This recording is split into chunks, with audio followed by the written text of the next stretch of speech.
Good morning students. English व्याकरण में हमने अपना सिंगुलर और प्लूरल का टॉपिक कंप्लीट कर लिया है।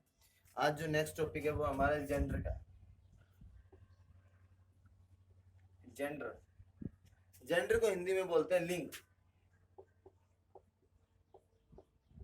लिंग वे शब्द जिससे हमें किसी के शब्द के स्त्री या पुरुष होने का बोध होता हो, उन शब्दों को हम हिंदी में लिंग कहते हैं और इंग्लिश में जेंडर कहते हैं। तो हम सबसे पहले जान लेते हैं gender tales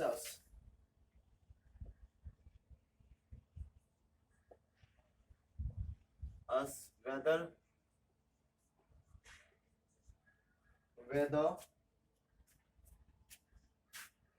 a noun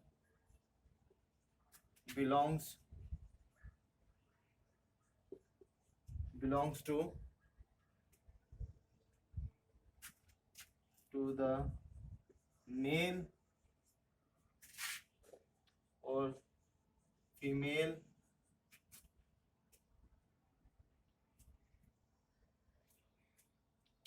or either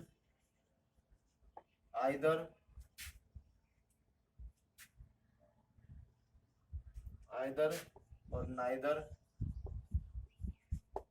of two classes।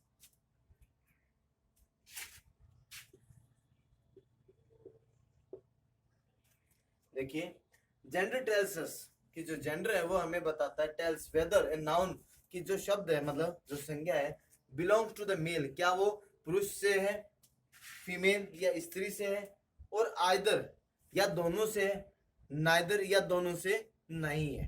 ठीक है, तो मतलब जेंडर का मतलब होता है कि वो शब्द जिससे हमें स्त्री जाति का होने का या पुरुष जाति का होने का या दोनों से होने का या दोनों से नहीं होने का बोध होता हो, ऐसे शब्दों को हम जेंडर कहते हैं। ठीक है, और इंग्लिश में जेंडर और हिंदी में लिंग कहते हैं। तो अब हम पढ़ते हैं टाइप्स ऑफ जेंडर। छोटी क्लासेस में आपको ये जो फर्स्ट सेकंड थर्ड क्लासेस तक आपको हो सकता है ये दो टाइप से मिले, मैस्कुलाइन और फेमुलाइन। मैस्कुलाइन जेंडर,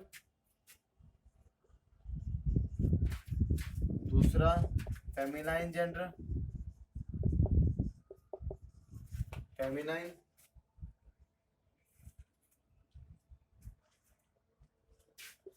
तीसरा कॉमन जेंडर,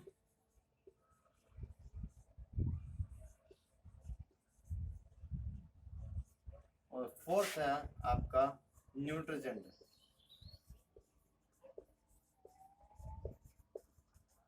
बहुत सिंपल सा टॉपिक है, ज्यादा लंबा नहीं करूंगा इसको, सिर्फ आपको एग्जांपल्स के द्वारा ही बताऊंगा। ठीक है, मैस्कुलाइन जेंडर क्या होता है? जो ऐसे शब्द जिनसे हमें पुरुष जाति का बोध होता हो, मेल जैसे बॉय लड़का, पुरुष जाति का बोध होता है। इसका नेक्स्ट एग्जांपल मैन क्या है आपका, पुरुष जाति का बोध हो रहा है, तो ये भी मैस्कुलाइन जेंडर है। ऑक्स क्या है आपको, पुरुष जाति का बोध हो रहा है, तो ऐसे डॉग, हॉर्स क्या है, ऐसे शब्द जिनसे हमें पुरुष जाति का भेद होता है वो कहलाते हैं हमारे मैस्कुलाइन जेंडर। ठीक है, समझ में आ गया बेटा? मैस्कुलाइन मतलब जो हमें मेल जाति या मतलब पुरुष जाति का बोध करवाते हो वो होता है मैस्कुलाइन जेंडर। नेक्स्ट होता है फेमिनाइन जेंडर, सिस्टर, बहन, मदर, मेयर होता है घोड़ी। ठीक है, तो ऐसे शब्द जिनसे हमें स्त्री जाति का बोध होता है वो आते हैं आपके फेमिनाइन जेंडर के अंदर। फेमिनाइन जेंडर के अंदर समझ में आ गया बेटा? सिस्टर, मदर, मेयर, बहन, माँ और घोड़ी, ये इनसे हमें इन शब्दों से क्या है, स्त्री जाति का बोध होता है। तो ये कौन से जेंडर हो गए बेटा? Feminine gender. नेक्स्ट होता है कॉमन जेंडर। कॉमन जेंडर में वो शब्द आते हैं जिसके अंदर मेल और फीमेल दोनों कैटेगरी शामिल होते हैं, वो आपके कॉमन जेंडर में आते हैं। जैसे बेटा स्टूडेंट, स्टूडेंट शब्द है, स्टूडेंट जो लड़की पढ़ती है उसको भी तो स्टूडेंट ही बोलते हैं क्लास में, और जो लड़का पढ़ता है उसको भी स्टूडेंट ही बोलते हैं। तो स्टूडेंट में आपकी क्या आ गया, बॉय और गर्ल, दोनों बोथ आ गए ना। ऐसे शब्द को क्या बोलते हैं हम, कॉमन जेंडर बोलते हैं। समझ में आ गया बेटा। डॉक्टर, डॉक्टर में आपका क्या हो गया, मेल डॉक्टर, मेल है वो भी उसी को डॉक्टर बोलेंगे, और जो फीमेल है उसको भी तो डॉक्टर ही बोलेंगे, नहीं बोलेंगे, ठीक है ना। इसी प्रकार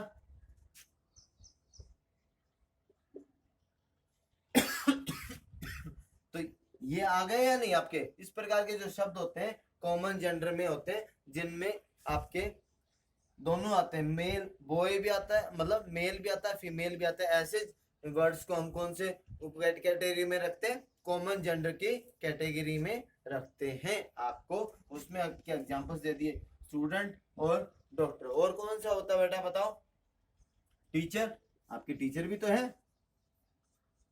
जो आपके टीचर शब्द बोला तो उसमें आपको क्या आता है, सर और मैडम दोनों आती है ना, ठीक है। तो ऐसे शब्द आपके कौन से हो गए, आपके कॉमन जेंडर। लास्ट हमारा बचता है न्यूट्रल जेंडर। न्यूट्रल जेंडर में हमेशा नॉन लिविंग थिंग्स आती है।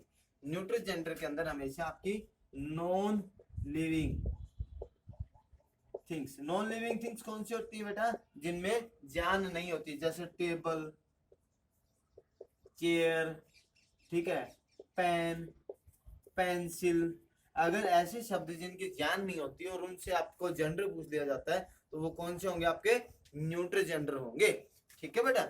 ये हमने आपका जो जेंडर का है वो टॉपिक कवर कर लिया। आज इसको आपको एक्सरसाइज करने के लिए दे दी जाएगी। Thank you.